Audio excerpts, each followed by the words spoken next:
Okay, Assalamualaikum dan salam sejahtera diucapkan kepada Dr. Syarat dan rakan-rakan guru sekalian. Kami daripada kumpulan prasekolah akan membentangkan tentang pengetahuan dan tindakan penularan wabak coronavirus COVID-19 dalam pendidikan di Malaysia. Okay, next.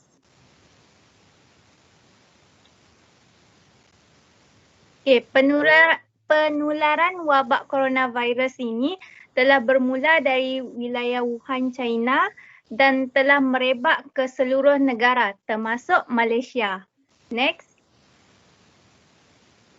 Okay, peningkatan kes dari hari ke hari menyebabkan Yang Amat Berhormat mengisytiharkan Perintah Kawalan Pergerakan Fasa Pertama bermula 18 Mac hingga 31 Mac 2020 bagi memutuskan rangkaian penularan wabak ini. Okey, seterusnya. Okey, oleh itu, penutupan premis kerajaan dan surat arahan bekerja dari rumah telah dikeluarkan kepada seluruh penjawat awam. Okay, next. Seterusnya kita akan masuk kepada konsep dan definisi. Next.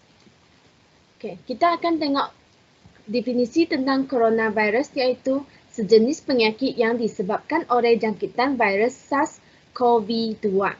Dan sebelum itu, COVID-19 ini telah dikenali sebagai novel 201 novel coronavirus iaitu sejenis penyakit pernafasan dan telah dinama sebagai COVID-19 pada Februari 2020 oleh WHO. Dan COVID-19 ni pertama dikenal pasti di bandar Wuhan di wilayah Hubei, China pada bulan Disember 2019. Penyakit berjangkit yang disebabkan oleh strain coronavirus ini telah berlaku pertama kali di Malaysia pada 24 Januari 2020. Next. Okay. Perintah Kawalan Pergerakan merupakan tindakan pencegahan oleh Kerajaan Persekutuan Malaysia terhadap kes pandemik coronavirus yang bermula sejak 18 Mac 2020. Dan tindakan ini adalah untuk membendung penularan wabak COVID-19 di Malaysia dan pada masa ini semua orang disarankan untuk berada di rumah sepanjang masa dan mengamalkan penjarakan sosial iaitu social distance dan perkhidmatan keperluan manusia sahaja dibenarkan beroperasi dan sekolah-sekolah memulakan pembelajaran atas talian pada masa ini. Next. Pembelajaran atas talian merupakan satu pendidikan sepanjang hayat dan di mana dia dikenali juga sebagai e-pembelajaran kerana kita menggunakan komputer, smartphone untuk melayari internet dan aplikasi internet yang boleh dipakai untuk pembelajaran atas talian ialah Zoom, WhatsApp, Google Classroom dan sebagainya. Next. Okey, seterusnya saya akan membentangkan tentang teori kajian. Di sini ada beberapa teori telah dirujuk sebagai asas kajian. Yang pertama iaitu teori pelibatan ibu bapa Epstein 1997. Ia telah mengutarakan 6 jenis hubungan kerjasama yang dalam teori tersebut. Model hubungan keluarga sekolah 2020 telah diadaptasi melalui teori Epstein 1997 dan juga kajian-kajian lepas yang berkaitan. Teori yang kedua adalah teori pembelajaran sosial Vygotsky 1962. Dalam teori pelibatan ibu bapa Epstein 1997 terdapat 4 jenis hubungan kerjasama yang telah digunakan iaitu keibubapaan. Guru membantu ibu bapa menyediakan suasana pembelajaran di rumah yang kondusif. Guru membimbing murid dan juga ibu bapa dalam pembelajaran atas talian. Yang kedua ialah komunikasi. Di sini Teori mewujudkan komunikasi dua hala antara guru dengan ibu bapa tentang perkembangan murid di rumah. Pembelajaran di rumah pula, guru menyediakan bahan pembelajaran dalam format multimedia menggunakan pelbagai apps yang boleh dimuat turun secara percuma seperti WhatsApp, Telegram dan sebagainya. Dalam sini, ibu bapa membimbing murid belajar atas tarian dalam suasana yang kondusif. Yang terakhir adalah kolaborasi dengan masyarakat. Di sini adalah kolaborasi antara murid dengan ibu bapa, murid dengan guru serta murid dengan bahan, di mana membimbing kepada model hubungan keluarga sekolah 2020. Di sini kita akan lihat tentang interaksi antara murid dengan ibu bapa, murid dengan guru dan murid dengan bahan. Oleh itu, ibu bapa memberi sokongan dalam pembelajaran di rumah manakala sekolah ataupun guru mengambil peranan sebagai keluarga dalam mempertingkatkan kualiti pembelajaran atas talian. Teori kedua adalah teori pembelajaran Vygotsky yang mengutarakan tentang kaedah pembelajaran yang melibatkan interaksi sosial antara dua orang ke atas. Di sini terdapat dua poin di mana konsep ZPD menerangkan bahawa perkembangan murid dapat ditingkatkan melalui bantuan orang lain iaitu ibu bapa dan guru. Melalui konsep scaffolding pula, ibu bapa perlu mengubah suai tahap sokongan diberikan seperti bantuan yang luas dan padat diberi pada peringkat awal manakala bantuan dikurangkan apabila murid sudah mula menguasai.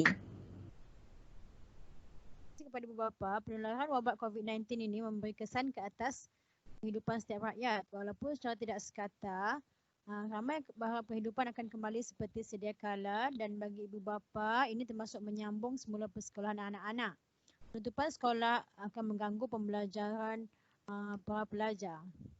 Implikasi kepada guru pula, sistem pendidikan tidak terhenti walaupun seluruh dunia dikejutkan dengan pandemik ini. Pertubuhan Pendidikan Sains dan Kebudayaan Pertubuhan Bangsa-Bangsa Bersatu UNESCO mengesyorkan pelbagai teknologi untuk memastikan kesinambungan pembelajaran.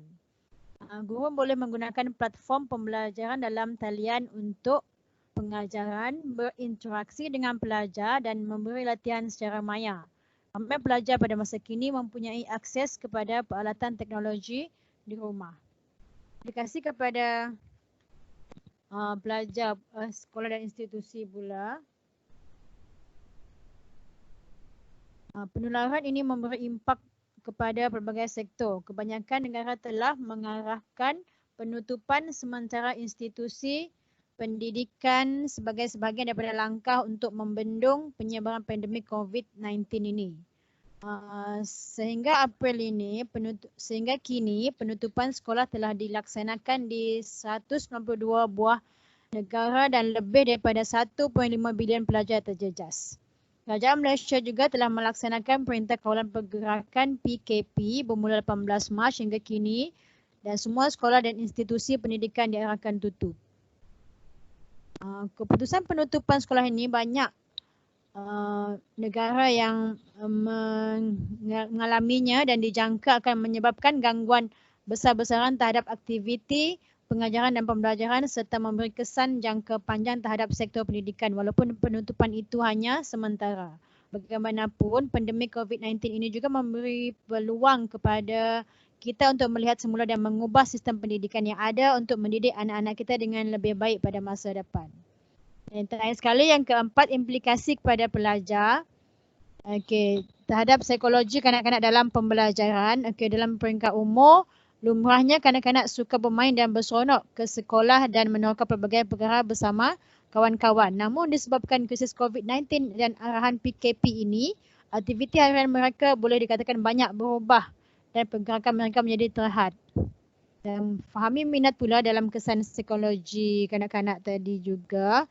Mengulas lanjut Mariani iaitu Timbalan Presiden Majlis Pengasuhan dan Pendidikan Awal Kanak-kanak Majlis ECCE berkata itu adalah penting bagi ibu bapa merancang dan mengisi masa kanak-kanak dengan pelbagai aktiviti sepanjang tempoh PKP. Yang terakhir, yang ketiga, kanak-kanak COVID pula, kesan kepada emosi diri kanak-kanak itu sendiri yang disahkan positif COVID-19. Itu saja dari saya. Terima kasih. Yang seterusnya ialah cabaran COVID-19 kepada pendidikan di Malaysia. Next. Cabaran yang pertama ialah cabaran kerjasama ibu bapa dan murid. Ada ibu bapa yang terlalu sibuk dengan kerja dan ada juga yang tak menjawab telefon atau mesej cikgu. Maklum balas yang kurang berlaku kerana tidak ada kerjasama ibu bapa dan murid. Next. Cabaran yang kedua ialah capaian internet untuk pengajaran dan pembelajaran atas talian. Guru dan murid memerlukan internet yang pantas untuk proses paparan atau muat turun dokumen. Ada yang menghadapi masalah capaian internet terutamanya di kawasan pedalaman dan luar bandar. Harga pembelian untuk kuota internet yang tinggi juga telah menjadi kekangan kepada murid atau guru untuk meneruskan pengajaran dan pembelajaran atas talian. Next. Cabaran yang ketiga ialah kemahiran penggunaan teknologi maklumat dan komunikasi untuk pengajaran dan pembelajaran atas talian. Ada guru yang kurang pengetahuan TMK untuk menyediakan bahan pengajaran atas talian. Ibu bapa dan murid juga ada yang kurang berkemahiran mengendalikan sesuatu aplikasi atas talian. Selain itu, ada juga yang sukar mempelajari kemahiran TMK terutamanya bagi mereka yang sudah berusia. Next. Cabaran yang keempat ialah aplikasi pengajaran dan pembelajaran yang sesuai. Terdapat pelbagai pilihan media sosial dan pelantar atas talian yang sesuai. Guru telah mengalami masalah untuk memilih mana yang sesuai dengan murid atau ibu bapa. Berlakunya kurang persefahaman antara ibu bapa untuk menggunakan pelantar yang sama atau sesuai. Contohnya, ada ibu bapa yang ingin menggunakan WhatsApp dan ada juga ibu bapa yang ingin menggunakan Google Classroom. Next. Cabaran yang kelima ialah sokongan alatan digital. Ada murid yang lahir daripada keluarga yang kurang berkemampuan, mereka tidak mampu membeli telefon pintar atau komputer untuk meneruskan pembelajaran. Interaksi dan maklum balas atas talian daripada murid juga tidak dapat dilaksanakan jika mereka tidak ada alatan digital. Guru tidak dapat memantau murid yang tiada alatan digital juga. Next. Cabaran yang terakhir ialah pemantauan proses pembelajaran murid. Guru tidak dapat membimbing murid secara bersemuka jika pembelajaran berlaku atas talian. Selain itu, masa yang lama untuk mendapat maklum balas daripada setengah murid juga berlaku dan ini telah mengganggu kemajuan pembelajaran murid.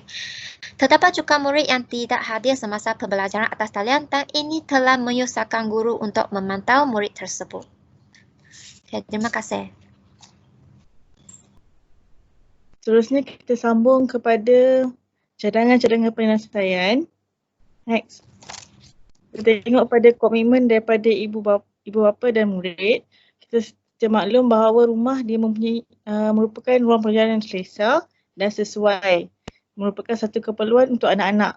Jadi berdasarkan teori penlibatan ibu bapa Epstein, ibu bapa perlu mewujudkan pengalaman pembelajaran yang bermakna. Seterusnya, inisiatif mendapatkan capaian internet. Seperti mana yang kita tahu, YTL Foundation telah menyediakan platform untuk anak-anak ni mengakses internet dalam laman seorang mereka, di mana dalam laman seorang tersebut telah ada video, nota, aktiviti dan kuis untuk mereka jawab dan belajar. Seterusnya, kita teruskan kepada meningkatkan kemahiran TMK guru, bapa dan murid. Sekarang ni zaman YouTube, dalam YouTube dah ada pelbagai kira platform lah untuk kita capai webinar yang kita boleh tengok dan boleh belajar dalam tu cara-cara untuk meningkatkan kemahiran TMK sama ada guru, ibu bapa dan murid sendiri. Sekian, seterusnya. Cadangan yang keempat ialah guru haruslah memilih aplikasi yang sesuai serta tidak memerlukan rangkaian internet dalam memberikan tugasan kepada murid-murid yang tiada capaian rangkaian internet seperti melalui menelefon atau menghantar mesej kepada ibu bapa tentang latihan yang perlu disiapkan dalam buku kerja atau membaca buku teks. Yang seterusnya ialah pihak berkuasa seperti pihak kerajaan haruslah mengambil tindakan dalam meningkatkan kualiti liputan rangkaian di kawasan pedalaman bagi memastikan pembelajaran dalam talian boleh berjalan dengan lancar. Kementerian Pendidikan Malaysia juga perlu mengenal pasti pembekal perkhidmatan yang benar-benar berwibawa untuk menyediakan kemudahan terbabit di seluruh negara. Dan akhir sekali ialah dari segi meningkatkan kualiti proses pemantauan proses pembelajaran murid, Ibu bapa menjadi orang tengah antara guru dengan murid selalu melaporkan perkembangan dan proses pembelajaran anak mereka ketika di rumah bagi memudahkan guru dalam proses memantau pembelajaran murid sepanjang tempoh guru tidak dapat melaksanakan sesi PDPC secara bersemuka. Begitu sahaja pembentangan daripada kumpulan kami. Sekian, terima kasih.